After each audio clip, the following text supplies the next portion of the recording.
Hey everyone, this is Gregory Hart. This is the Heart to Heart podcast. Today I'm joined with quite a special guest. I'm actually very excited to sit down with him.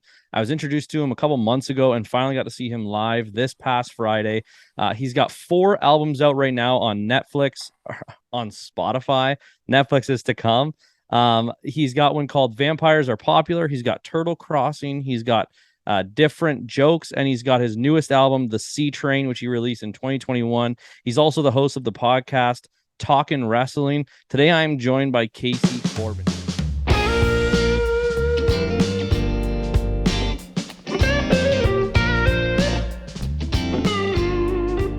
Casey, thank you so much for joining me today. Hey, thanks for having me. It's always good to be here. So sweet. I want to jump right into things. I got to see you on Friday, and it was a blast to see you be a headliner and see Big Norm and the guys that you were joined with.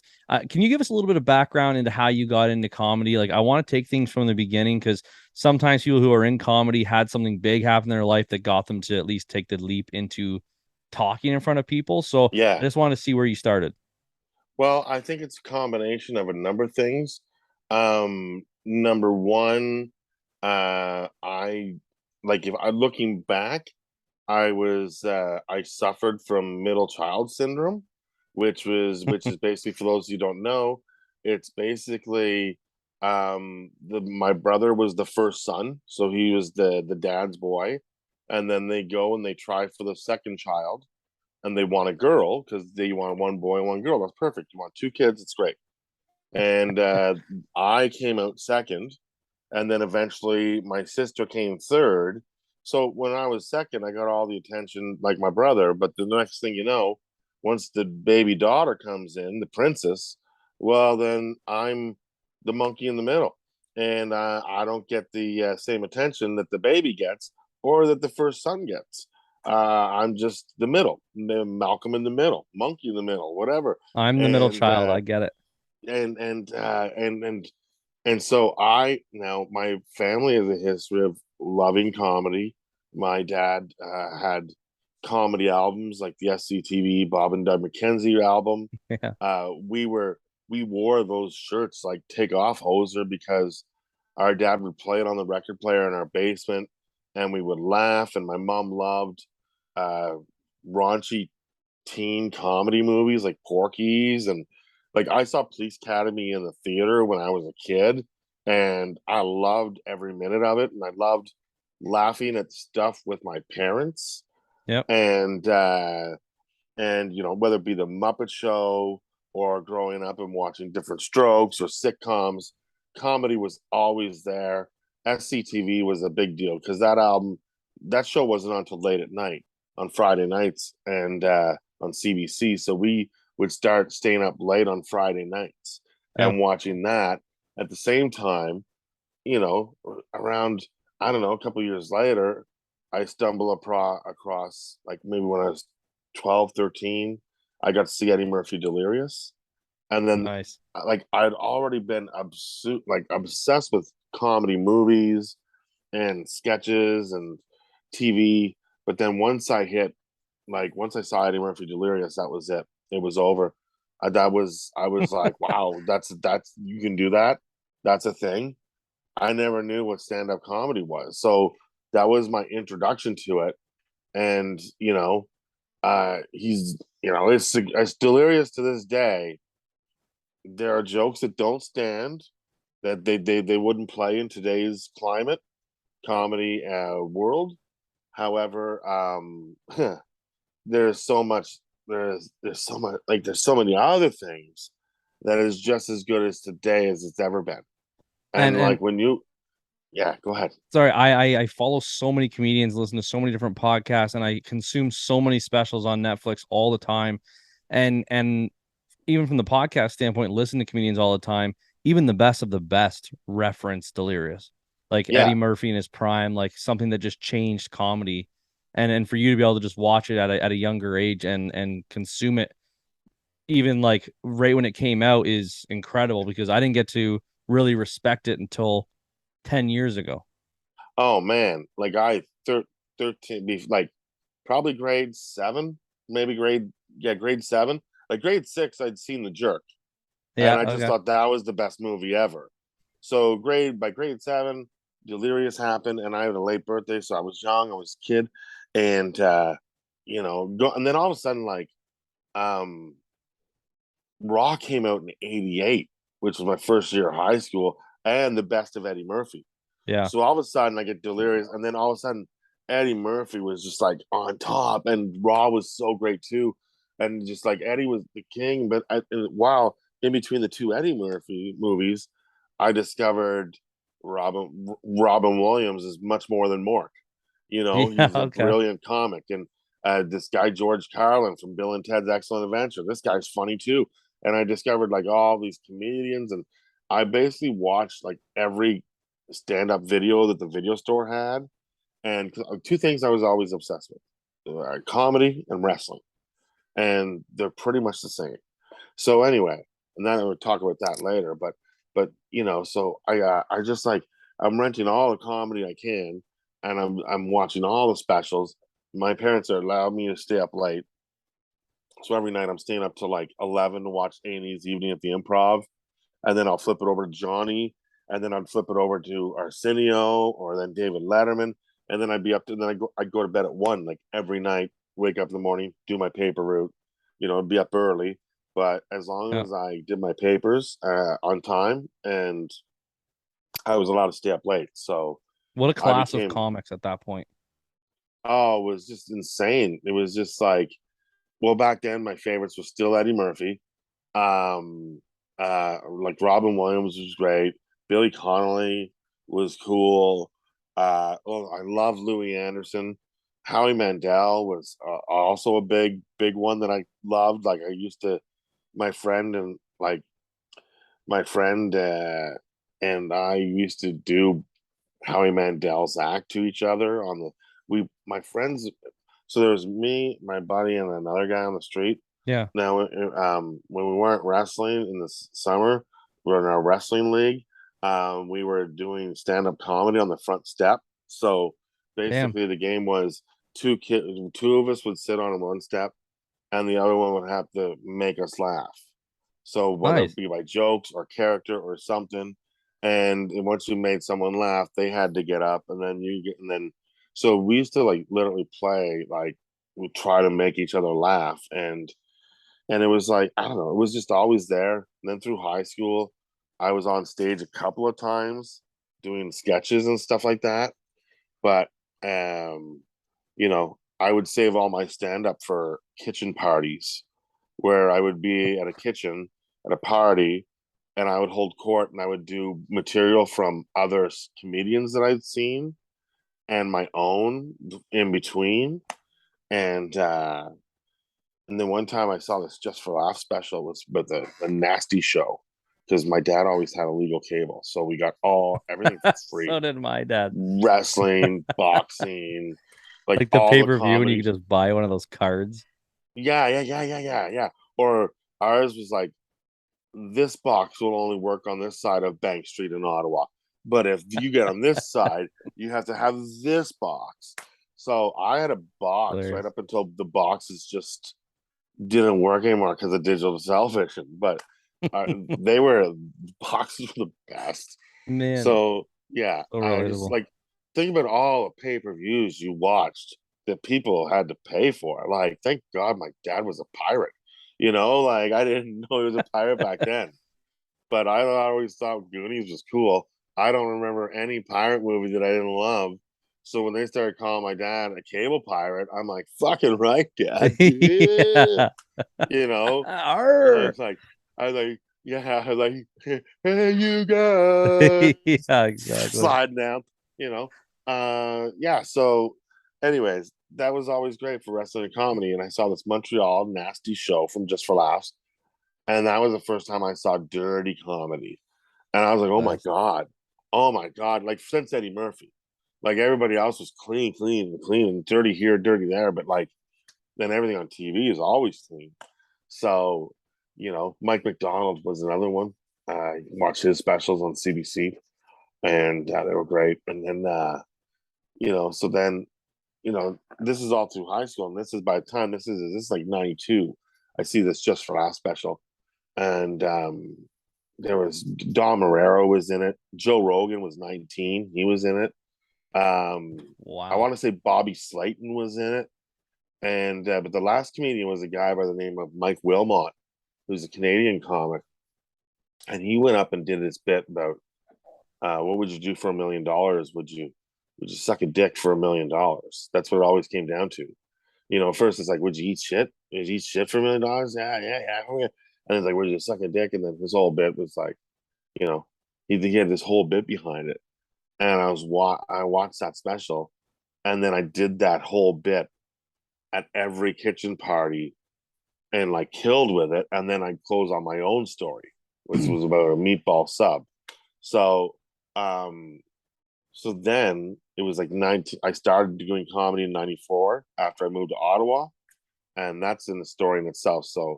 So basically, I knew I wanted to move to Ottawa and do comedy. I didn't know there was a comedy club in Ottawa because it's like you're in London. Like, did you ever think going to Toronto was like a big deal if you were in London? Not as much. Like people mostly dreaded going to Toronto more than anything else, Oh, but it's so yeah. much different now. Like now that I've wanted to do open mics and stuff, like you really got to go to the big centers to have even London. London's so little now. Like the Yuck Yucks used to be there, which was decent, Yeah. but like now, like it's just random pop up spots at like bars or small venues if it's not like people going to the Budweiser Gardens. Hmm. Yeah, it's well, it's like for when I was a kid, I lived out in the suburbs, like out in the sticks, so they would say. And Ottawa was an hour away. So when I Okay. like so to me, I never like I would go to Canada. I never ventured into Ottawa. It's a big city. I'm a small town boy. Yeah, I And hear that. then yeah, so that's what it was always like. And then when I got to Ottawa, I'm living in near my college, and I look in the newspaper and there's an article on Norm Macdonald because by this time it was like 94. Yeah, 94. And he was on Weekend Update on Saturday Night Live. And the article is how he came from Ottawa and how he started Mhm. on amateur night in Ottawa, blah, blah, blah. And as you were reading, it was about Norm, but it was also like a commercial for amateur nights in Ottawa at the Yuck Yucks. Yeah. And then it said amateur nights of this, and if you're interested, come sign up and blah, blah, blah, blah. And I saw this, I was like, oh my God, this is it. Is Norm Macdonald at that time was my favorite comedian off of Saturday Night Live. And he was a stand-up comedian as well. And I'd already loved his stand-up. And because I just loved him on SNL, like SNL, right? Like Sandler, Spade, Farley, all that crew of Dana Carvey, like that It was the Saturday Night best Live, SNL set for sure. it was my favorite. And I loved all of those guys, and especially Norm because he came from where I would eventually come from. Relatable. So I wanted to start with where Norm started. So obviously I went down to Yuck Yucks a week later. I watched the show. They told me to come down. I talked to them. I went back the next week and I did my first spot.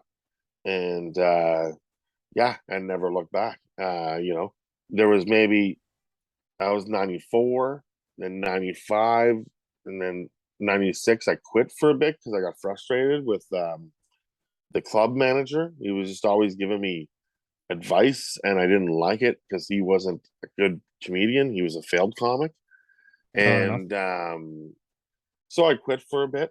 And then my buddy said, "Hey, there's a new manager. You should come back."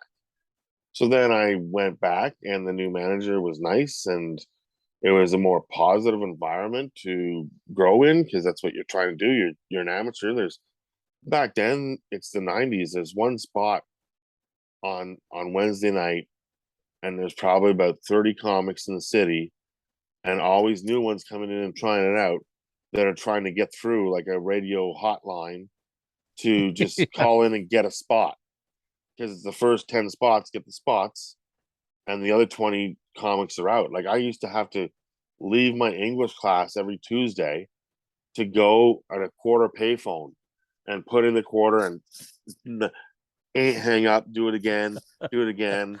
I'd come back, the class would be over. I'd grab my book. Sorry, you don't. And it's funny in college, you don't feel really sorry because you're paying for it. So fuck whatever. Yeah, You know, like exactly. it's you're on my dime, bud, not vice versa. 100%. So yeah, so it's a different attitude than high school, even though Algonquin has lockers. So he still had no lockers. So it's like is college in Canada is like high school light. Like it's not university, but it's definitely not like American college either. No, No, you get the high schools in lockers. the States are bigger than most of our colleges. Yeah, exactly. Exactly. Oh my God, Algonquin. Anyway, I went down, started amateur nights, and then yeah, went back, and then started went back in '96, started getting good at around '97, '98, started getting stuff, and then I tried to make it a goal every year to get something.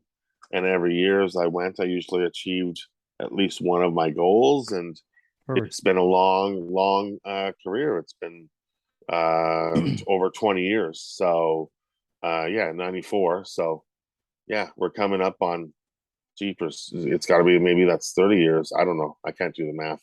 Jeepers. Yeah, it sounds I like 30 now. am I'm 26 and I was born in 95. Yeah, so you'll be 30 in yeah. So So 94 will be 30 I'll be years doing 27 this comedy. year. So yeah. Yeah, But which makes sense.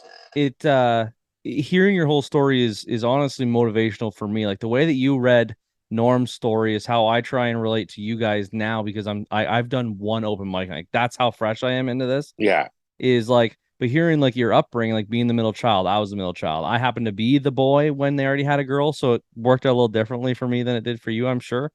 But yeah, even hearing about Bob and Doug McKenzie, like Strange Brew was one of the first movies I ever watched with my dad. Like yeah, that was such a big movie in my life, and like obviously I hit a different class of comedians than you did, but it's super relatable when you talk about like Delirious and all that stuff. Like Kevin Hart was big for me when I was in high school. yeah. Like Kevin Hart came 100%. through and he was coming through the lines and he became a superstar too. And I've fallen off of like the like main comedians. Like I don't really watch a lot of Rock or Kevin Hart or any of that. Like I like Segura and I um like I like Andrew Santino and like Burt Kreischer and that group of people Yeah, because it's more tailored to the type of comedy that I like to do. It's the jokes that I yeah, like to talk about. But even like you with your friends, like you always think to yourself like I don't know if this is how you felt when you wanted to do stand up comedy at the very beginning, but I always loved it so much. My biggest thing was like I make all my friends laugh. Like I'm always the person who, no matter what event it is, I want to be the center of attention. I want to make the entire room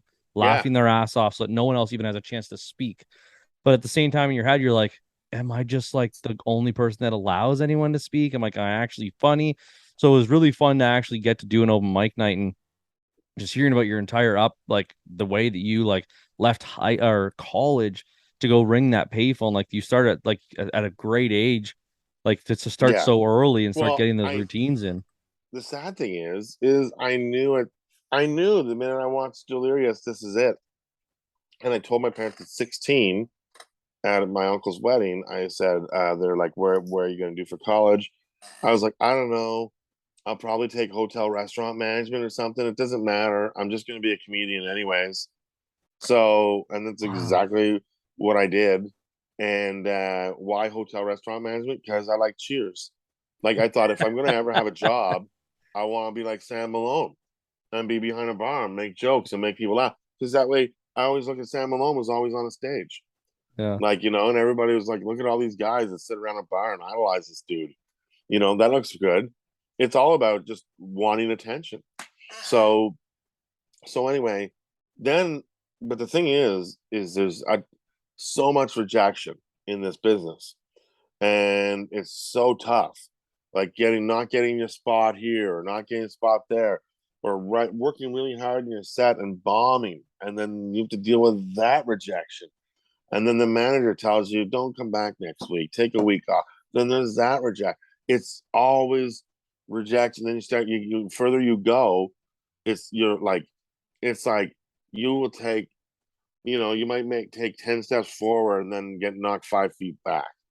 And Yeah. then mentally you have to take another 10 feet forward. So it's like, an overnight success takes 10 years. So, and that's 100% because I saw it with Russell Peters. I used to work with Russell in 90. Oh jeepers! I moved to Toronto 2002.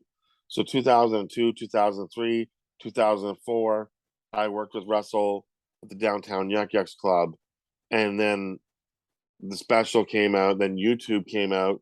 The special went on YouTube somehow, nobody knew how. It blew him up, and by 2005 he was leaving Yuck Yucks, and he made it for like he made his first million that year. And it was like you just saw, and now he's one of the biggest comedians in the, not just North America, the world.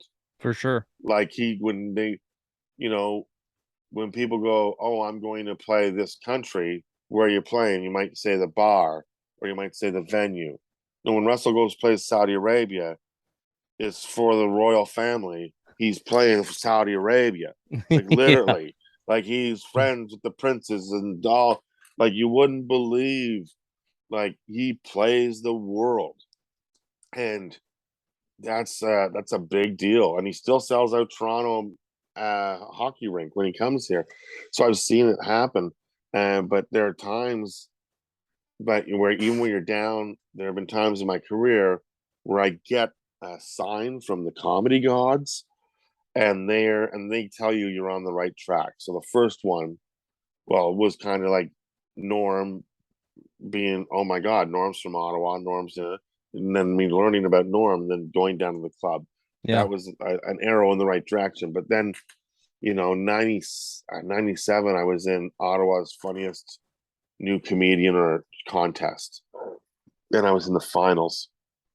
And the comedian that was headlining that weekend was in his room.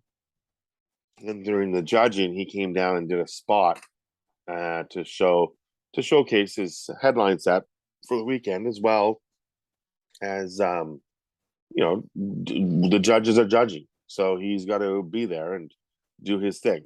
Yeah. So he goes and he does his thing, and I'm sitting at the back waiting on the judging, and all nervous. And then I hear, what would you do for $1 million? Would you suck a cock for $1 million? And I was like, oh my God. And then I watched the comedian that I watched. It seemed like so long ago, but it was really only 4 years earlier, when I was in high school, in my basement watching this guy on TV. And here I am sharing a stage with a guy who I did his joke verbatim. And in comedy, well, basically did. I stole his joke and I did it at parties, Yeah. and I never gave him the credit. I never said that's Mike Wilmot's joke. So that was the first moment where it's like, I'm 3 years in, or 3 or 4 years in. I'm in the contest for funniest new comedian in Ottawa. And a guy who I used to tell his jokes in kitchens and high schools is on the same show as me. It's gotta feel good. And so that was the first moment. And there have been so many since that. Like when you're down, you're, oh, and then there's some sort of moment, and then it happens, and then you're just like, okay, you're on the right path. Because for a long time, I was like, I had a restaurant job at the same time as comedy. And I started both restaurant and comedy the same year. And then eventually, after a long time, comedy won out, and the restaurant job stopped. Nice. And then I just do comedy. And that was also a big day too. Oh, So, it's gotta feel amazing. yeah, because being in Canadian entertainment, it's very difficult. Like they'll tell you, you can go to school in college and learn comedy, but they'll tell you you're going to need another job if you do comedy. So, and for the most part, yeah, you probably will. But luckily, well, the pandemic wasn't good for anybody, but Screwed up a lot of uh, clubs. screwed up. A lot of clubs are gone. A lot of rooms are gone. A lot of comedians have quit and are done. And because they take up jobs to focus on family and stuff. And I'm just glad I made it through the pandemic, and I'm glad that things are going well this year, and it's been a good year so far. Yeah. And I'm just hoping it continues forward. So, I, but it's but comedy is a fucking weird world. Like I literally I can't even say that I'm like involved with it with only doing one open mic, but like even going to that place and hearing from the owner of the club and like talking to him, and he after the show he was like giving me notes. He's like, your set was good, you already have confidence, like keep working on your material. And listening to so many comedians, I always knew that this wasn't going to be I go up and I kill, or I figured I'd go up and I'd bomb. But in my mind, luckily, with like doing the podcast before and always listening to so many comedians, I knew, like they always say, the 10,000 hour rule, where obviously it's not going to happen overnight, but comedians Yeah, will go and do, they'll go to a green room, or they'll go to a like an improv every single night for months before they even present the material to an actual, like on a tour. And then even on the yeah, tour, they're conditioning all that material to do their special. Like it's a slow game, and it's a weird fucking world when it comes to finding out clubs and finding out if you're doing the right thing and whether or not you're at the right place. Like even if you murdered at a club over and over again, if it's even going to get you recognized, or should you be doing stuff on YouTube? Should you be taking advantage of all this social media? It just seems like you don't, like there's no fucking manual for how your specific career when it comes to comedy is going to play out. when there was for me back then, but everything has changed. And man, it's just like, when I started, I had like 500 postcards of my headshot, so that when I played a club, I would send out the postcard afterwards and mail it to them, thanking them for bringing me to the club. Wow. Now that's an email, like, thanks for bringing me to the club. See you next time. That's it. Like, that's it. But it if they was got so if they got a much postcard like now. I still have fucking 300 postcards. I didn't play two, but I was the window in between when I got the postcards and when the emails came into existence is like a 2 year window. I did not play 500 shows in 2 years when I was That's so starting funny. out.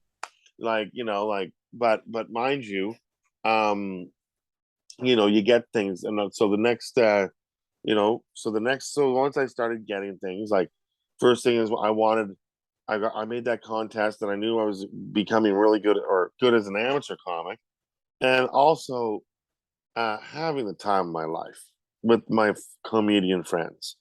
Like, I had my work friends, I had my comedian friends, and then I had my, I call real life friends from back home. But Yeah. like, between the comedian friends and the work friends, there's no time for other friends. And comedian friends, I would see, like, you know, Wednesdays and Sundays, and then every time the time I had to work. But man, there wasn't anything better than hanging out with comics. And the comics I came up with, like, well, you know, one has a family, one is like an art appraiser and auctioneer who's like the number one guy in Canada for that. Wow. He's the another one's an actor who's done very well in movies, in Canadian movies, and then John Doerr is also one of them. I'll name drop John Doerr because the other guys you don't know, but John Doerr is one of the guys that I came up with. And oh, Tracy Macdonald, she won Star Search when she was like a middle act. She had 25 minutes of material. She went down, won CBS Star Search since 2003, like $250,000, over $250,000. Crazy. That She is didn't even have an crazy. agent. She didn't have an agent. So I'll tell you. So then, as your career goes on, so then, like, first thing, I wanted a spot. I wanted to get a spot, and then I wanted a weekend of spots, and then I wanted to do an out of city gig. I wanted to go on tour, and then I wanted to go on tour, and then I got the tour, and then I went on tour, and oh man, I was out Calgary. You're out there for a month on the road, making $45, sometimes $100 a show, but you're not making any money, but you're on tour, so it's everything. And the way the comedy gods made it, the last week that we were supposed to be in Calgary, um, the headliner was supposed to be this guy from Edmonton named Andrew Gross, but the headliner the week before had to do the Tonight Show that week, so they had to switch the weeks. Wow. So all of a sudden, I got to work with a guy that I absolutely love and adored by the name of Harlan Williams. And I Wow. don't know if, and Harlan's been in over 60 movies. Yeah. It's a bona fide superstar. It's one of the greatest comics as far as silliness and just being silly on stage. Hey there, chicken butter cup. What's your name, buddy? You know, like he's the fucking best. And so I got to spend the entire weekend with him, working in this club in Calgary. And he was like the first big star that I got to work with. And then, and then after that, every year we'd kind of bump into each other. But then in 2004, I didn't get anything that year. So then I heard that Harlan was going on tour. I dropped him an email. He got right back to me and he said, "Hey, buddy, I've been actually thinking about you. Hold on for a sec. I'll get back to you in a few days." So then all of a sudden, the next thing you know, a few days, hear back from him. And then I don't hear back from him. I don't hear back from him. 3 weeks go by. And then he's like, "All right, buddy, you're on the tour." And Shit. yeah, he put me on a Just for Laughs tour. And it was his doing, not Just for Laughs. And I got to open up for him in theaters before I was ready for theaters, but still, it was. And then I got to hang out with him for 5 days. And then he brought his cousin on tour with us. And his cousin is in my favorite Canadian band, the Bare Naked Ladies. Oh shit. So yeah, so not only do I get to do a tour with my buddy, with one of my favorite people, Harlan, I'm also in the back seat with the keyboardist and multi instrument player for the Bare Naked Ladies, and it's blowing my mind. And but like it's amazing how one weekend in '99 could lead to something in the 2004, 5 years later. It's an incredible, That's like it's just like you never know what's gonna happen to the people that you meet. You be never know nice how to well they're everyone. gonna do. 100%. Be nice to everyone. hundred I percent. bought groceries for my friends that weren't making, like when they were on their tours and I was headlining, they weren't making a lot of money. They were up from the States. I was buying Yeah. groceries for them. I'd let them stay in my room and I'd pay for gas on the tour, you know, uh, and this I just, like help them out. And these guys now are two of my best friends. They're both in LA. They're both doing well. They're in movies, they're in TV shows, they're doing incredible. And it's just like, and I'm still friends to this day, and I still get to visit with them. I still go down and hang out with them. It's always cool because you never know who you're going to get to hang out with when you're hanging out with them, because they're on TV on a regular basis. So it's really cool when that It's happens. cool. And yeah, it's great. So yeah, always be kind to everybody. You're learning comedy. There's no, the ladder doesn't stop. Hey everyone, just a quick break from the episode here to talk about one of our newest sponsors, Homey Gear. If you've never heard of them, they're pretty much the pinnacle of keeping you looking your freshest, whether or not it's with shoe cleaner, hat carrying cases, or duffel bags. They really have you looking fresh and clean in high quality products. I just got my first product in right here, and it's a 12 cap carrying case. I've got 5 hats in there right now, and it's not even a third of the way full. I could see this thing fitting at least 15 hats of mine anyway. And what I must say about it is that they're very high quality. I don't know about you, but I go places and I hate when my hats have wrinkles in them. If I pack them in my bag like a complete slob because I don't want to look extremely white trash pulling out a Tupperware container with my hats in it, I get creases in them, and then they bug me the entire day. They don't fit right. They feel kind of wrinkled and creased and not good. And if I really want to make my wife happy, I'll stop leaving my hats all around the house, on top of the fridge, on top of the dresser, on top of my dash of my car, on top of my desk, on top of the microwave, inside of the refrigerator, inside the blender. They're all over the place. It's getting out of control.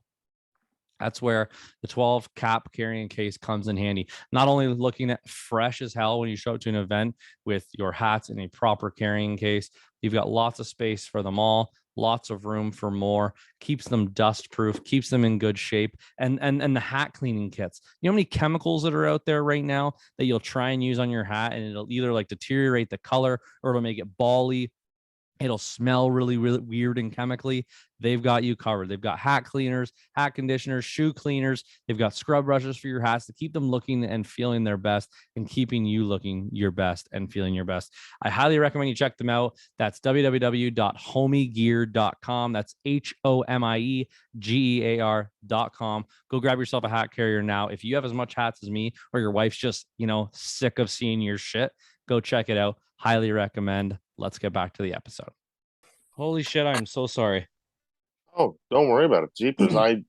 Dude, like, I have a podcast. You know how many times I've talked to a guy for an hour and I'd be like, fuck, forgot to hit record. Like, it's happened I have done that.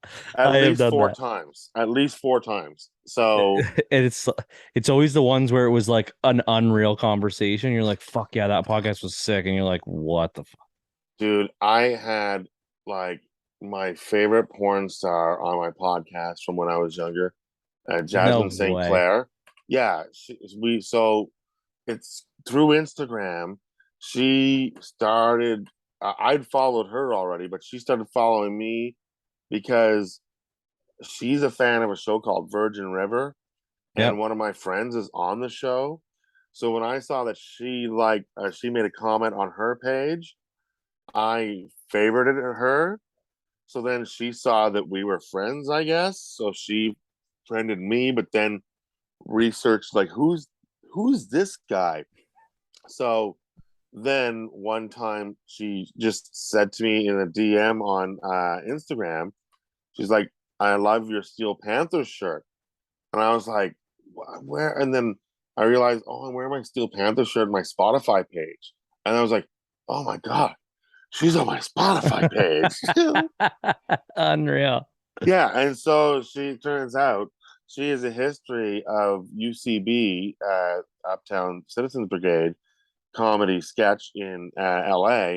She's done every level of Second City that you can, and she's been a sketch and comedy actress for years, and she's in like National Lampoon stuff and stuff like that. Like she's a career outside of the porn, but I always knew her from porn and like heavy metal and like the music because she would always be on heavy metal things, and she was like a big metal fan. So because she was hot, she was like, "Yeah, show metal nerds this." And you're like, "Yeah." So anyway, You have given me yeah, new goals. yeah. Like, Well, I was like, "It's the greatest 45 minutes of flirtation I've ever had in my life." And then I didn't record the Zoom, oh but I my had the God. audio, so I had to like fix. But I didn't record, so I had to listen to her answers and then re-ask the questions and re-record. Oh, Oh, no nightmare, way. That sounds nightmare. terrible. Oh yeah, it's like next time, you know, be clear-headed before you talk to people that you admire. So, like, yeah, make sure you know what you're doing. Because it's happened many times. Because like, I I always thought that, if this podcast goes really well and it takes off 10,000 hours, I'd love to talk to my favorite comedians and athletes and it'd be awesome. But like my favorite porn star was never on that list. It is now on that list. oh yeah, why not? Like, especially since she has her own podcast. So, but the thing is like it like look at like comedy. I didn't know podcasting was ever going to become a thing, and I didn't know I was going to have a wrestling podcast. But that led me down a journey where I have met most of my favorite wrestlers. I've opened for them. I've worked with them on the road. Like I went on the road with Ricky the Dragon Steamboat. He was like one of my favorite wrestlers of all time. Or like the first wrestler that I got to work with, uh, Ted DiBiase, the Million Dollar Man. Like, it's like, That's cool. and it's like that in comedy too, where you'll go and you'll meet people and it'll be a big deal to you, but it's not a big deal because comics are comics. Like when 2000, I was at Just for Laughs with my buddy, and he was there, but I was there on his guest pass. And Dave Chappelle's talking to a girl, but he can see two young comics wanting to meet him. Tells the girl to take off, and then he hung out with us for like 10 minutes, just shooting the shit, talking comedy. At that time, he'd already done Killing Me Softly, which was huge, and he was still doing that material in Montreal that summer. So it was like the baby selling the weed on the corner. It's like, I got my weed, and all that. Is this before the And Chappelle show? this is before pre-Chappelle show. Yeah, yeah, yeah, yeah. Wow, that's I met him incredible. in 2000.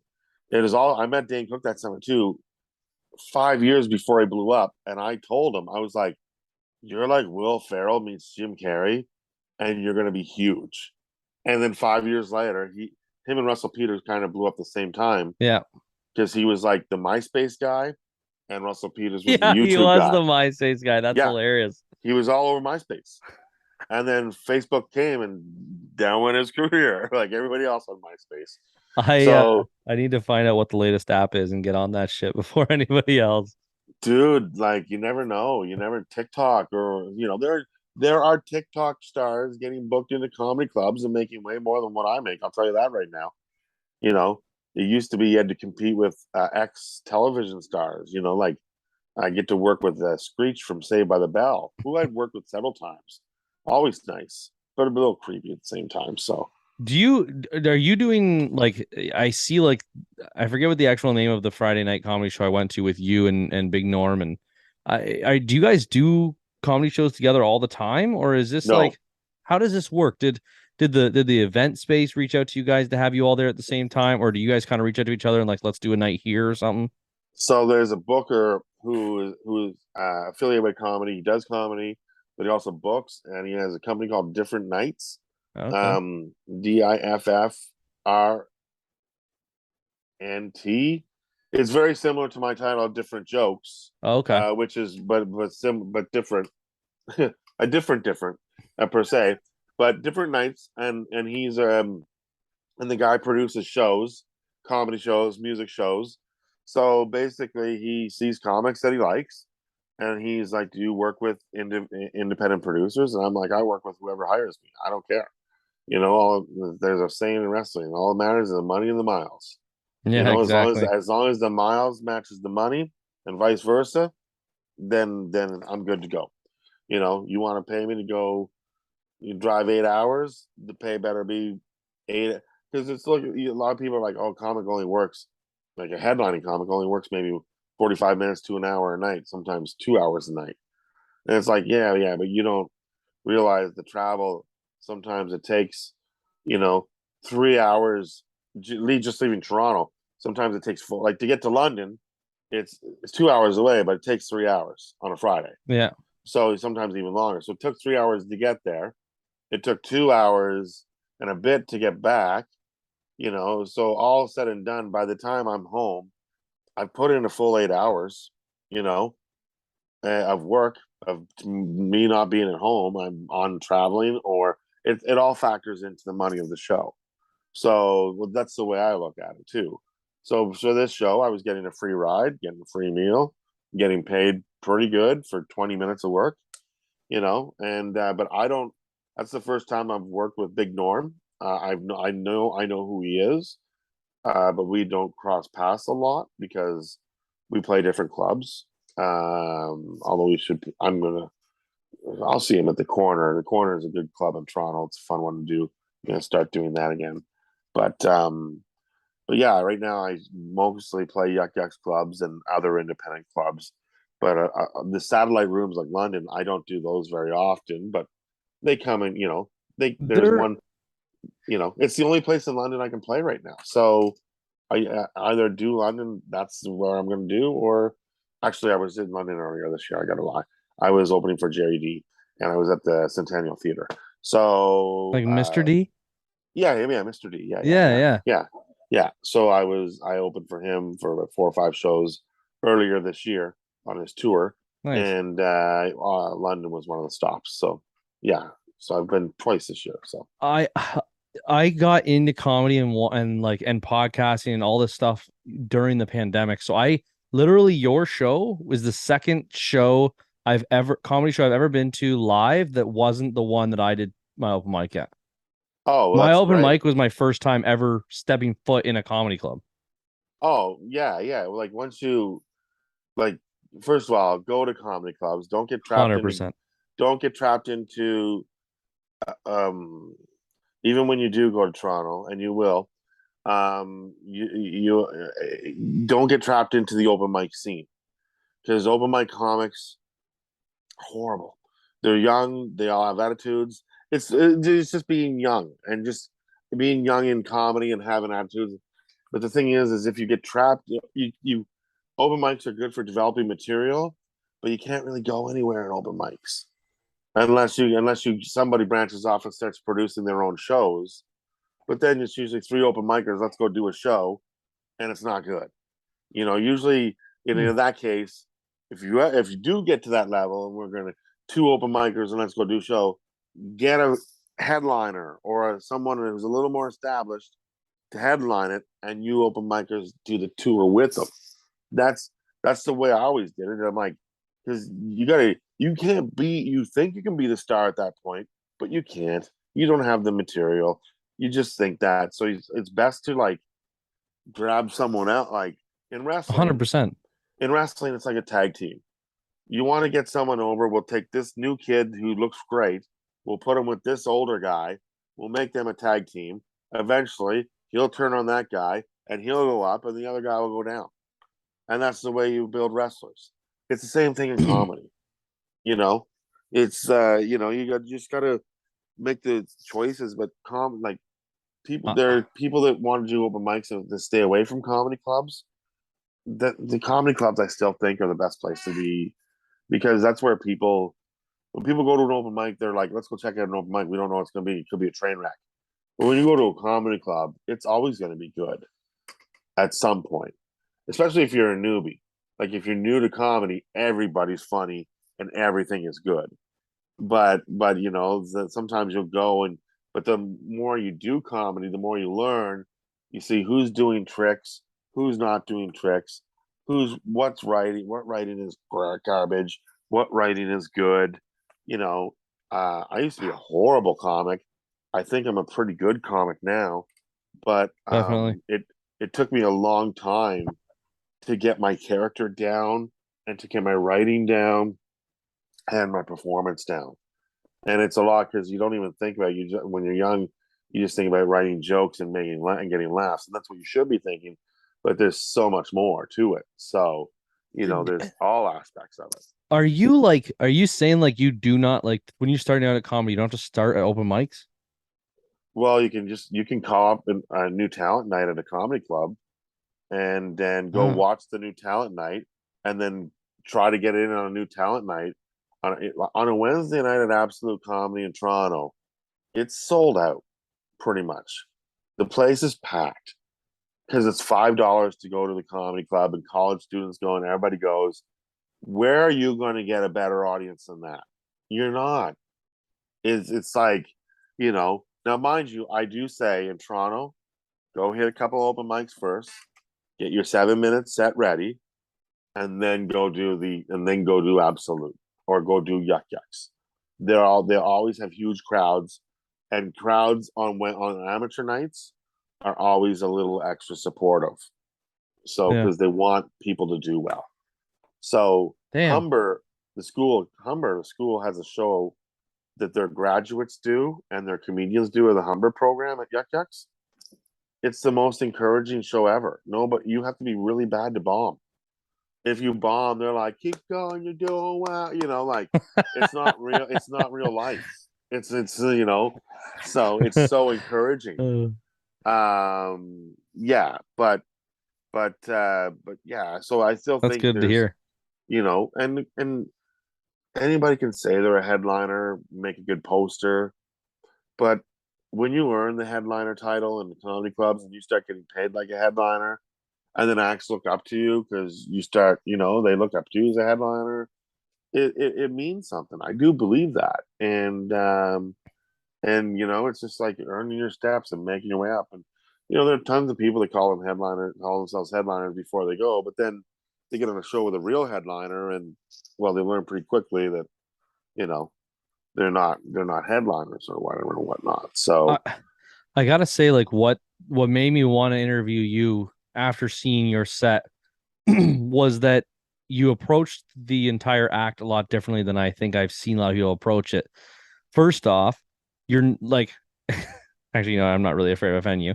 You're not the smallest person on the planet, but you don't target that as your act the entire fucking time. Like Oh, I've been to acts, like I've watched acts online, but of where a heavier guy comes on stage and he shits on himself for the entire time he does the act. He just makes fat jokes, like trying to fit in a Japanese bathroom or running into shit out in public, or like yeah. can't fit on this, or he just chirps himself the entire time. And you didn't do that. Like you stayed with your material. You owned your material. You screwed around with your look, obviously dressed the way you did to attack some of those jokes. And that specifically opened me up to like the fact that like I never really cared about what I wore when I did my act, or thought about incorporating that into what I'm doing, or realizing how I'm dressed should appeal to how I'm acting, or how my jokes are coming across. And my jokes are targeting something specific, like being a redneck or something, and showing up wearing Abercrombie and Fitch and fucking jorts, it's not gonna play the same. So it was No, cool and to it's see you do that. but it's okay, and thank you for noticing that. Because that is like rock stars in wrestling. They all have wardrobes. You just don't walk on a stage in jeans and t-shirt. And even if they do, that's not the jeans and t-shirt that they showed up to the venue in. That's specifically jeans and t-shirt are what they wear that night. And I always believe in having a wardrobe. And right now, the vaccinator trucker war outfit is what I call the character that I'm doing now, Yeah. and that's where it's at. And until that joke runs its course, the joke about the Japanese flag, I did Yeah. that on Comedy Club 54 in 2001. That joke got dusted off. That's another thing. Don't be one of those people like, oh, I do my jokes and then I write my special and then I tape my jokes and then I don't do the jokes anymore. Why? It's like, yeah, I have the kids, I raised the kids, they become 18, they're no longer special. I don't talk Bye to bye them kids. anymore. Yeah. No, that's not how it works. Jokes are breathing, they're living, they're plants. I say they're plants. And they, even if you don't pay attention to them, they're going to grow like fucking weeds. You don't even know. But the thing is no joke is ever done. I I was doing that trucker joke, and then I talked about the upside down flag, and then I already had this joke from 20 years ago. It's perfect for this. So I brought it back, and then a buddy, Thomas Callan, a headliner for Absolute Comedy, he gave me this tag. That's probably why they were bombed twice. And then I was like, oh my God, that's great. I never even thought of that. In 20 years, I've never thought of that. So I added that on, and then I added the act out on top of that.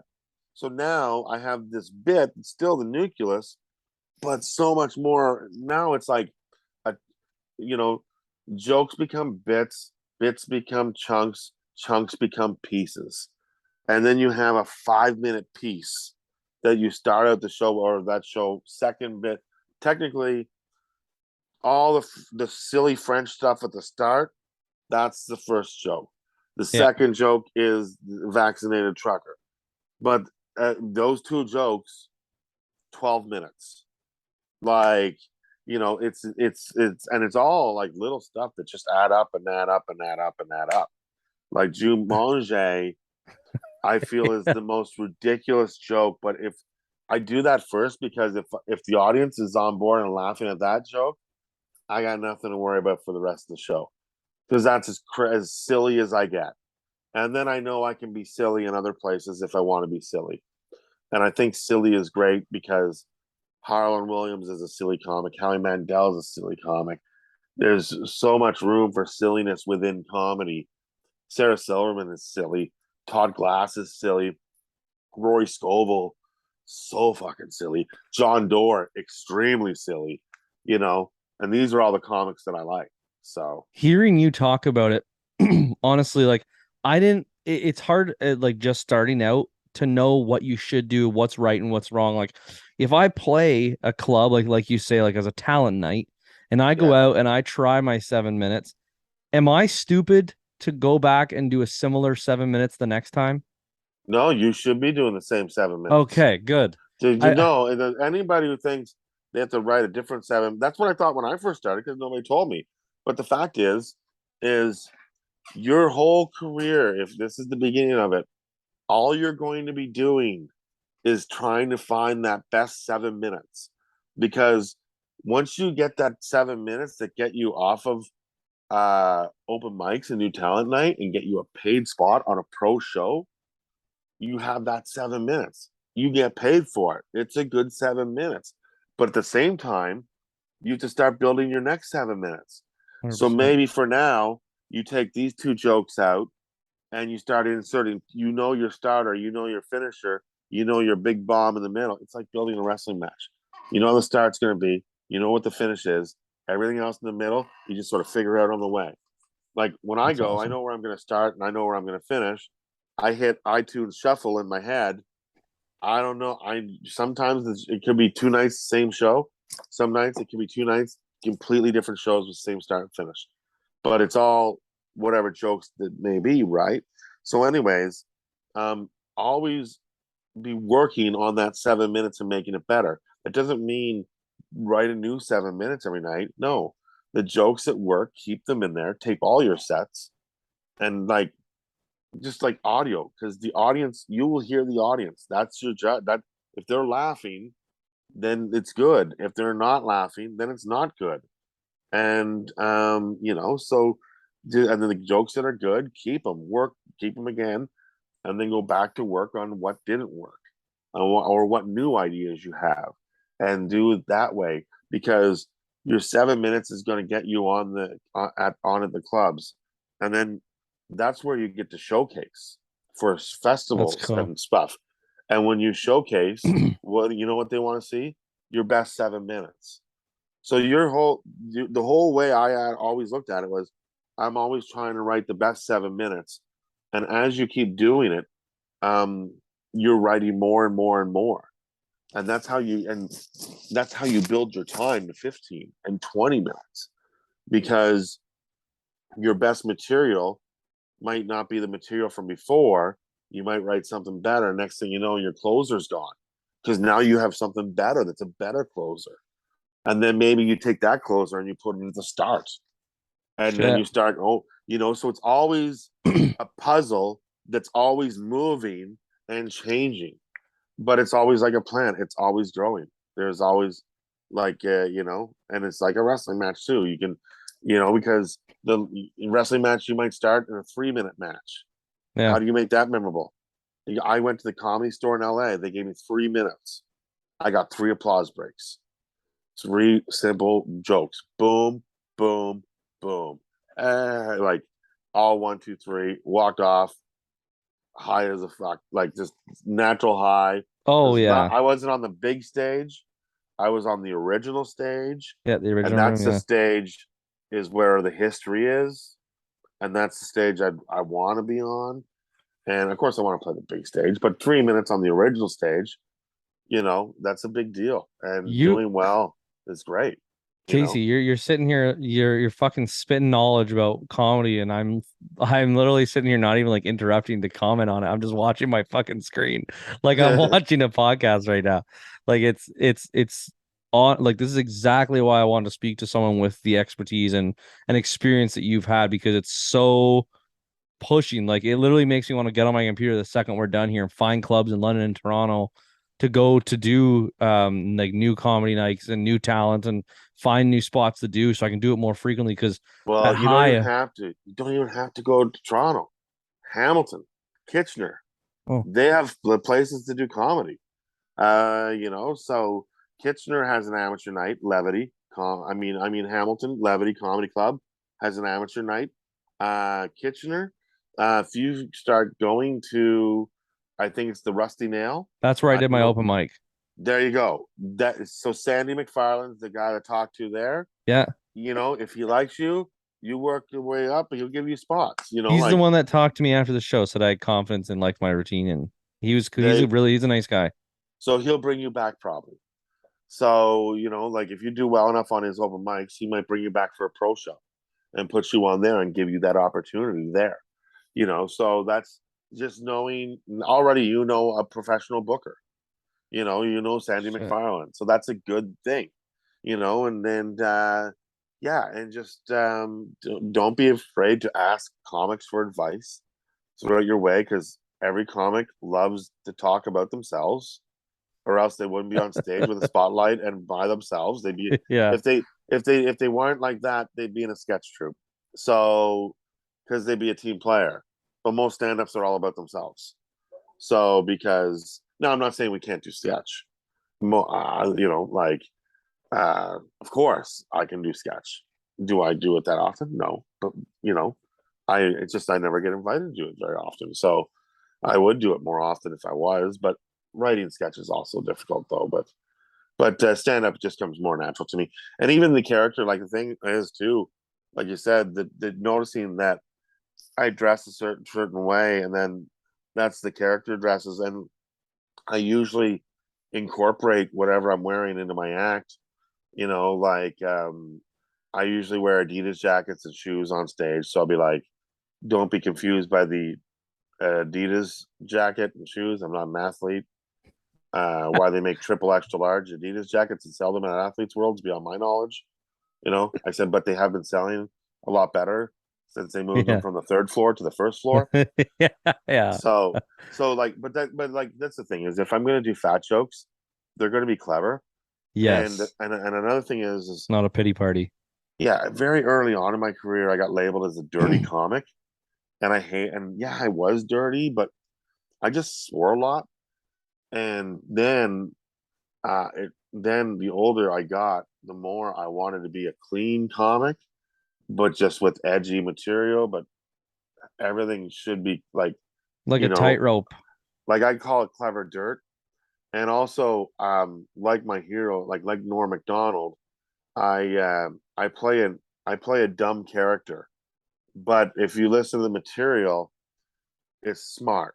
It's a 100%. lot of wordplay, a lot of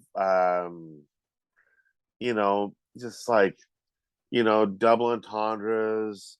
Like it's literally classic comedy writing. Like a lot of misdirection. Sometimes I'll do jokes and and as I'm telling them, I'm like, how do they not see this? Where this is, like the Japanese flag joke. Like, like how do you not see it coming? But so and I'm waiting for the day to be corrected, because the answer, the Japanese flag, and this is the part of being a stupid character, is you can say stupid things and get away with it. Because I know why the Japanese, like, that wasn't the flag in World War II. That was their flag after World War II. Their flag in World War II, they were like the rising sun, where it was like the circle, but it had rays, like a kamikaze flag. That was their flag during World War II. That's So, impressive, but if someone called that out, I would be like, shut the fuck up. Like, dude, sometimes people do call stuff out. And sometimes I had a joke about, it's a uh, comedy show. yeah, like I used to have a joke about the Titanic, and I say, oh, fuck, I can't even remember it. It was some sort of, somebody told me a riddle after the show. They said, do you know where they buried the survivors from the Titanic? And I said, I've been to Halifax. There's the graveyards from They're all in the Halifax graveyards. So Halifax, final answer, Regis.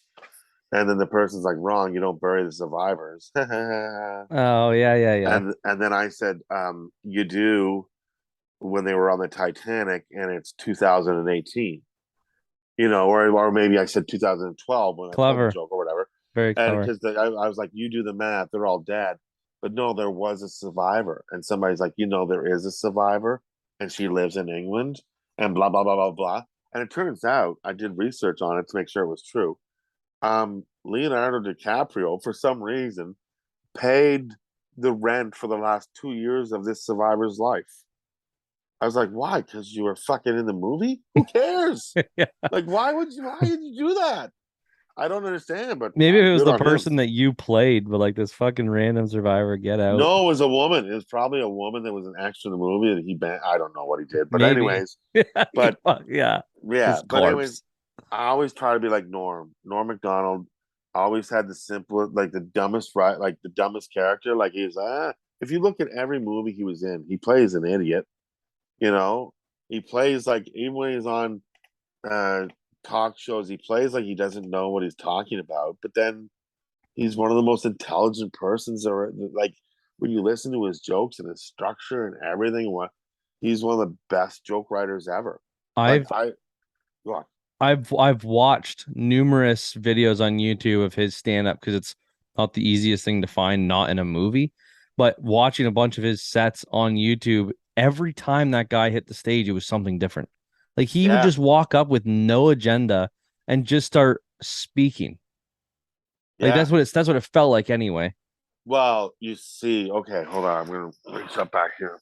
Now I'm not bragging, but this is how now one of the greatest things in my career is to say never meet your heroes. 2007, 2018, 2019, in the same club that I got to work with Harlan Williams in 2000 in 1999.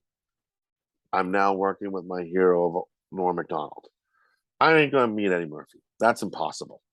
But I made it to a level now where I get to share the stage with my hero. And not only that, I got to spend the weekend with him. So, anyways, you can see there's me and Norm. That's at 5 in the morning after playing poker all night. And then there he is That's on fucking stage at the last incredible. shop. But in the middle here, right there, that's his set list. So he told me at the end of the show, he's like, hey, can you grab my set list? Because people will take stuff like that and as memorabilia.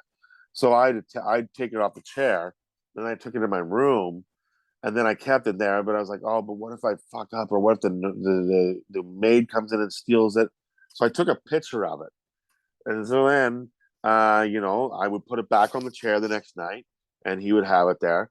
And I never asked him for it because I knew he was a clutter bug. Like if you watch specials about him or stuff like that, they talk about he showed up for the Letterman set, the last Letterman set he did, which most comedians say is the greatest comedy set ever, and I agree with it.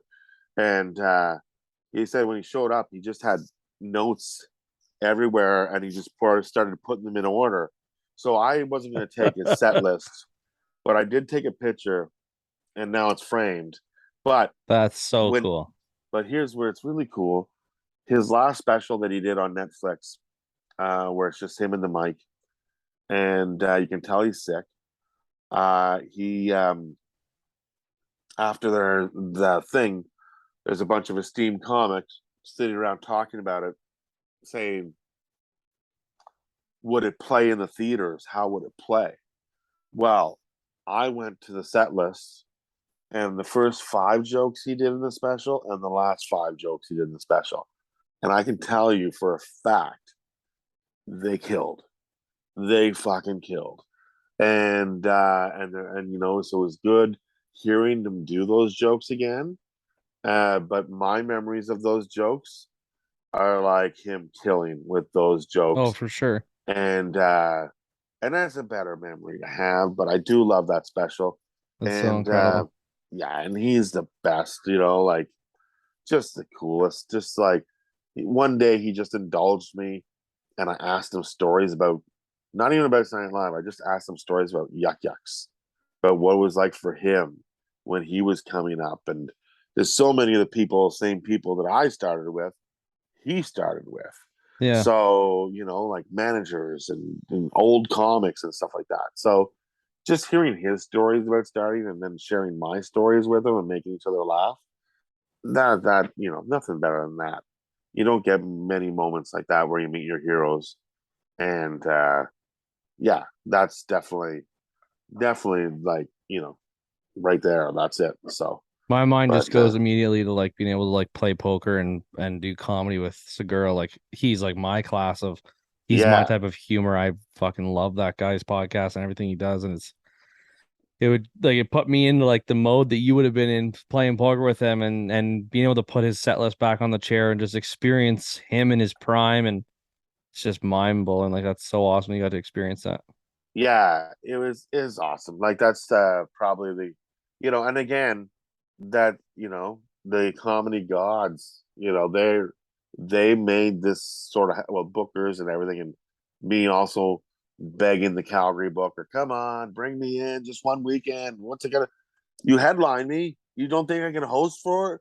I'm not Yeah. going to be all geeked out, and I'll be cool, like, Yeah. so, like, if I can be cool around Bret Hart, I can be cool around Norm Macdonald. So, It's hilarious. I yeah, reached out to Bret Hart. I was like, obviously he didn't read it. I was like, hey, gotta support the ones with the same last name, right? He didn't answer. He yeah, didn't read it. But yeah.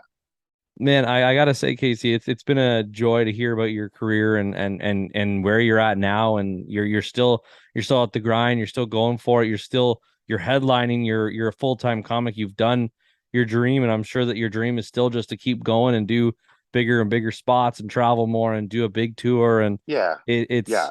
it's very, very motivational to someone who's just starting out, and to hear like another Canadian guy who is headlining and doing it full time, because sometimes it's hard to think like, do I need to move away? Like, do I need to move to LA? Do I need to move to Austin? Do I need to move to New York? Do I need to am I in a location where I could even be successful in comedy? That's There's hard. the number one there.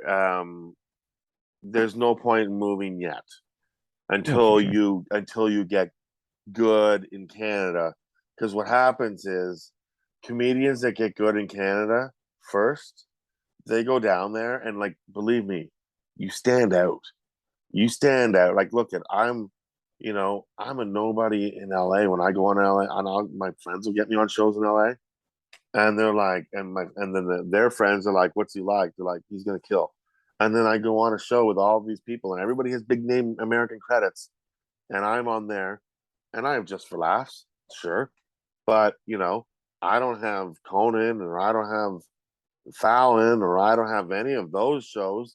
Yeah. Everybody has those down in LA, but I do just as well as anyone else on those shows. So I know I'm good. Like, it Just for Last 42. Um, I'm on a show with Rory Scovel, and I'm hosting or opening. So I had 15 minutes, but Yeah. then Amy Schumer's coming in, and I did she's going to do a did read spot. that. So I'm on a show with Rory and Amy Schumer and myself, and I'm not out of place. That's I'm awesome. just so I know how good I am as a comic. I just wish that my career was, I wish I did have the American papers, but I got to get things together because you have to apply for that, and it costs a lot of money. And A lot of money.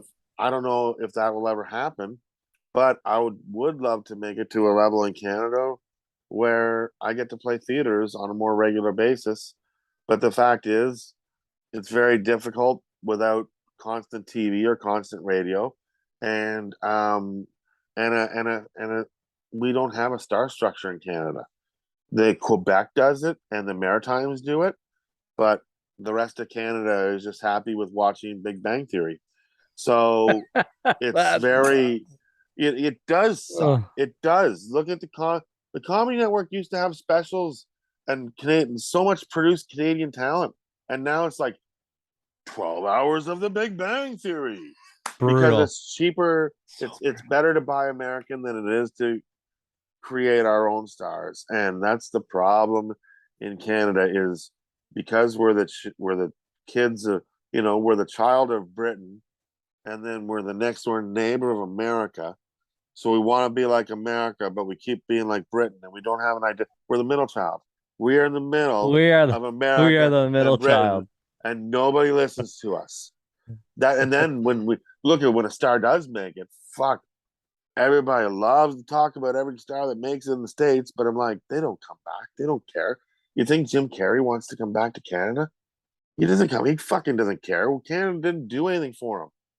Uh, America did everything for him, and that's the way it is. And it's like The that's why Comedy you Network lose used to mean so much more. the Comedy Network. Mike Rita is a touring headliner now, and he's a great comic. When he was 16, he sent me an email asking me all the same things that you're asking me. How do I get into comedy? I love your special, blah blah blah blah blah. And now he does it. Actually, he in like 2016, I watched him win the Brantford Comedy Competition, which was $10,000. And I was like, fuck, if that 16-year-old kid can win it. Now, mind you, it's 10 years later, he's 26 and he's a really good comic. But You I won in was like, 17. I was inspired by the 16-year-old that wrote me and won a competition and beat a bunch of pros, even though he's a pro. That inspired me to enter it the next year, and I won it next year. Wow. And it's again, it's funny how the way things work, right? And and Mike Reed is still a great comic to this day. That competition and winning that allows me to say I don't have to give it credit. I can just say I'm an award-winning comedian, and that sounds nice because 100%. I was nominated for like 3 Canadian Comedy Awards and never won anything. Still, but like to have stuff to bring you up on stage, like that presence, like even saying the people that you've worked with and stuff like that, it's stupid, but as a crowd, it's like, oh my God, like they're more like People intrigued like or that. excited. They listen a little better. They're more engaged in what's actually being said. It seems like it actually makes a big difference. Like, Oh, I asked the MC how many girls are in the audience tonight. He's like a lot. I was like, okay, Norm Macdonald, Amy Schumer. Those are my go tell them that I've worked with them too. And Mitch Hedberg. Because the comedy nerds will go nuts for Mitch Hedberg. Everybody knows Norm Macdonald, and the girls will love Amy Schumer. yeah, So, yeah. Amy So Schumer. it's and Amy Schumer's fantastic. She's a sweetheart, and I adore her. I think she's great. She's playing Toronto later this summer or later this year, and I'd kind of like to ask her for my 10 minutes back that she took off of me at Rory's show. But You definitely should. I don't. You know, I could just drop her a DM on her Instagram, but I don't think I'm gonna get an answer back. Like I've met her in 2007 and 2012. We had interactions, and then again with Rory. But all those interactions were all through Rory because I've been friends with him. Like Rory is one of those American comics I was talking about. Yeah. It was up here broke, but we met and then we did it again the next year.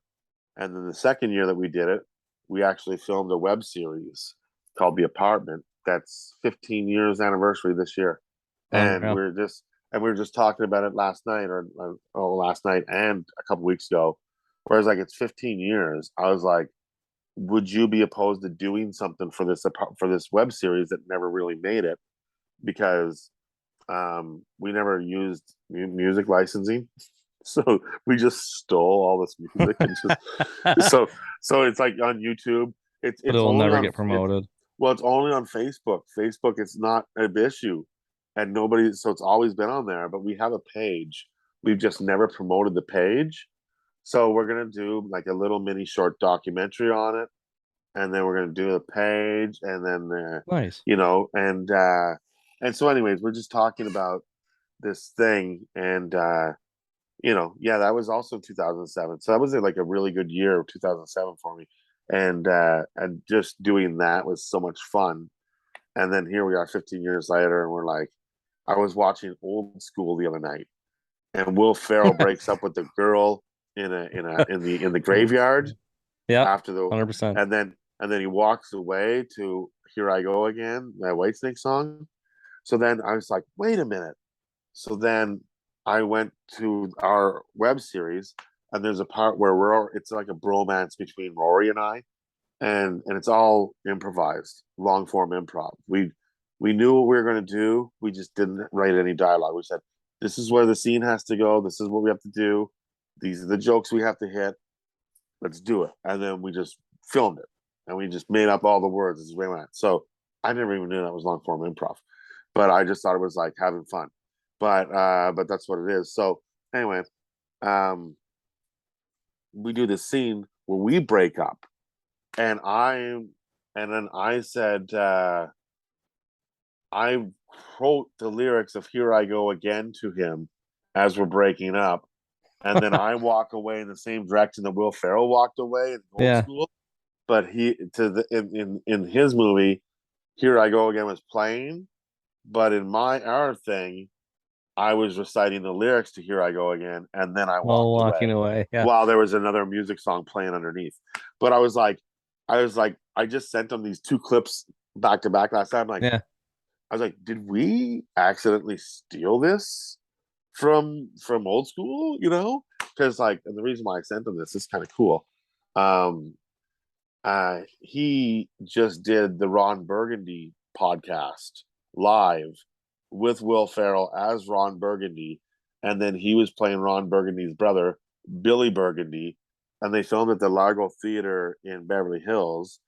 And it came out yesterday, so I listened to it last night, and it's like, here's one of my best friends going toe to toe with one of his heroes, and Incredible. it's incredible. Like, so even when you get to his level, there are different, you get those moments where it's like, you know, wow, like, he's done Conan fucking 7 or 8 times. Him and John Doerr did it twice together. It's just like, so anyways, you're I'm inspired by what he does. But so last night was The like, latter, like you said. how crazy is that? But the ladder never ends. That's all I'm saying. You pass people on the way up, you see them on the way down. So, and some people just Incredible. like get up to a certain height and they're like, yeah, I'm comfortable here. And they just hold on as long as they can. Yeah, exactly. And hope they don't fall. Yeah, exactly. Because I'm afraid of heights. That's why I haven't climbed much higher. I've been like, I'm good where right I am. now, right You now, leave my ass here. I feel like I'm 3 stories up and I'm okay. They're like, there's a whole, There's a there's skyscraper like up a there. hundred. And I'm like, yeah, but the people that survived 9/11 were on the first 3 floors, so I'll stick at the bottom of the ladder. Yeah, I ain't Yeah, fucking going up there. I'd rather have a story than than have a son that has a memory. You know, Oh, well, Pete Davidson's a real. little messed up to this day. So Yeah, that's a crazy story. But it yeah, really does make for comedy though. Like oh every yeah, every terrible tragic story is just a gateway into humor. oh exactly. But Like I said, like my Halloween cake joke. Just yeah, getting a Halloween cake with where Tombstone. the tombstone, and then sometimes I tag it. I'm like, Well written joke. sometimes if it's not a tombstone, it's a graveyard or a skeleton or a ghost. Either way, it's just death. Yeah, Like, that's all they're wishing me is death. So that's so. And I love that joke because it's a it's a good true joke. story, and sometimes the truest of the truest stories are the best stories, and then we make the best jokes because you know I'm a mixture of a storyteller, but as well, I like to do, I like to have a high laugh per minute. So I'm a very punchy storyteller. Like my, you know, punch, punch, punch, punch, big laugh, punch, punch, punch, punch, big laugh. You try to keep the RPMs up. That's the way I look at it. So, but yeah, but I also love writing short jokes as well. So, well, one-liners are great. Well, Casey, I gotta say, like that was the easiest hour I've had to do so far. It's nice to talk to someone where it's not just about um trying to grow the podcast and ask questions that the general public's going to want to know more of exactly what I want to know, which I think makes for a better conversation anyway. And you've answered more than what I was even wanting to ask you today, I and you've think you given me a had lot of insight. I think you got 2 questions in. That's all I needed. I'm joking. I'm sorry. I'm so sorry. I'm very long winded. No, that's So that is why you host your own podcast. That's why you do stand-up comedy. You have a voice that people want to hear, and your stories are incredible. So like it just sitting here, it felt like I was listening to a podcast more than doing one. So I really appreciate that. well, awesome, awesome. Well, thank you very much, and thank you for listening. And like every play you get on Spotify, it matters. And I love Spotify. Please let people know where they can It's find you. Spotify, what's your Spotify. Instagram, stuff like that. Yeah, so I'm basically Google's #1 Casey Corbin. So You are. there's one fucker that's starting to leak in on that first page, and I don't like him. But all in good time, we'll get rid of him. And no, uh, I'm Casey Corbin on all four formats. Instagram, Casey Corbin You came comedian. up super easily on Spotify too. Spotify, I'm Casey Corbin. Apple Music. If you don't like Spotify, I'm on Apple Music. I'm Casey Corbin. YouTube, Casey Corbin. Facebook, Casey Corbin. MySpace, Casey Corbin. Yeah, I basically, there are other Casey Corbins that are trying to do stuff that are upset because I have the name. And Porn name is Corn Corbin. what's that? I said your porn name is Corn Corbin. Corny Corbin, Corey Corbin. What's On your wrestling name? I don't have a wrestling name. I'm just Come on. Casey Corbin. No, well, my friends call me Corbinski sometimes. Cubby is another one Cubby. that could be. But like this is my first weekend off of comedy probably since March, and I'm going to wrestling in Chicago. So Nice. it's all stuff that I'll have to do for the podcast on next week when I get back. So, That's but cool. Well, and I then guess Burlington. If I don't know when this drops, but if it'll you're in the drop London area, 2 weeks. all right. So Burlington sixth and seventh, or seventh and eighth that weekend in Burlington. I'm there. I'm also Niagara Falls hosting for the very funny Mike D'Ambra in Niagara Falls later in September. And if you're down the East Coast, I'll be in Halifax and other places down east in late September and October. And so busy for the next little while, that's for sure. Definitely go check him out. He's contagious to listen to. Even when he walks on stage, he's not even telling jokes yet. Just his ambiance when he walks on stage is just it's contagious to listen to. I just got my first viewer in India, so I don't know if you're going to India anytime soon, but there is a person there that will come if you if you're going to India. I do. Like, I'd love to play India. They have a comedy store there, and Yeah, I didn't know that. it's booked out of England, because England also has a comedy store, and they have a chain, and so they have, Yeah, yeah. And my buddies have played there, and it's great. You just go down, you go around, you give everybody $2 American, just $2, $2. Everybody's like, oh my God, it's like you're the $1 million man. You can walk around just tipping everybody $2, makes their week. Like, it doesn't, like, it's nothing to us, but it's everything to them, and you don't even realize it. yeah. So that's what my buddies have told me, and I was like, I want to do that. I just want to walk around like I'm a fucking game show. Give them, like, you know, That's so funny that you say it's like, hey, you with the no eyes, Slumdog Millionaire, come here, sing for me, and then the kid sings like and then, because I don't know if you've seen Slumdog Millionaire. It's a very evil movie, but it's also very, very funny. it's very So, funny. It's but very funny. but yeah, I would love to play India, and but the closest I'm going to get to is, probably going to the roadie restaurant and telling them the jokes as I pick up my takeout later tonight. Well, I've got a new goal, Casey, and that's to get good enough at comedy to open for you someday. So Oh, you'll dude, hear from me in the future. awesome. Yeah, don't be afraid to send an email if you have a comics email and you want to open up for them. The worst that you can get More is than no. one show is what I need. And so you can always probably try and get on a show. Like I said, I emailed Harland, Yeah, true. the guys in Hollywood Unreal. making movies, but he gave me his email address. Like, when you have their email address or they give you their number, it's for a reason, So you can you reach know. out. Yeah, And exactly. I still have Norm's number in my phone. It's Turd Ferguson. So, That's fucking you cool. know, Transfer that yeah, to every phone for sure. That's one to keep. yeah, That's awesome. awesome. Awesome. Hey, Thank you thanks for so much having for me your on. time, Casey. Thanks for listening, and sorry if you're the listener and you came to hear Greg's voice today. I'm sorry there wasn't more of it, but his laugh is great, so that's awesome. There'll be a couple ads in there that I'll speak about, and you can listen to me then and talk some shit. Perfect. But Thanks for awesome. I having me. appreciate it, man. Thanks so much. All right, peace. Have a great one. You too.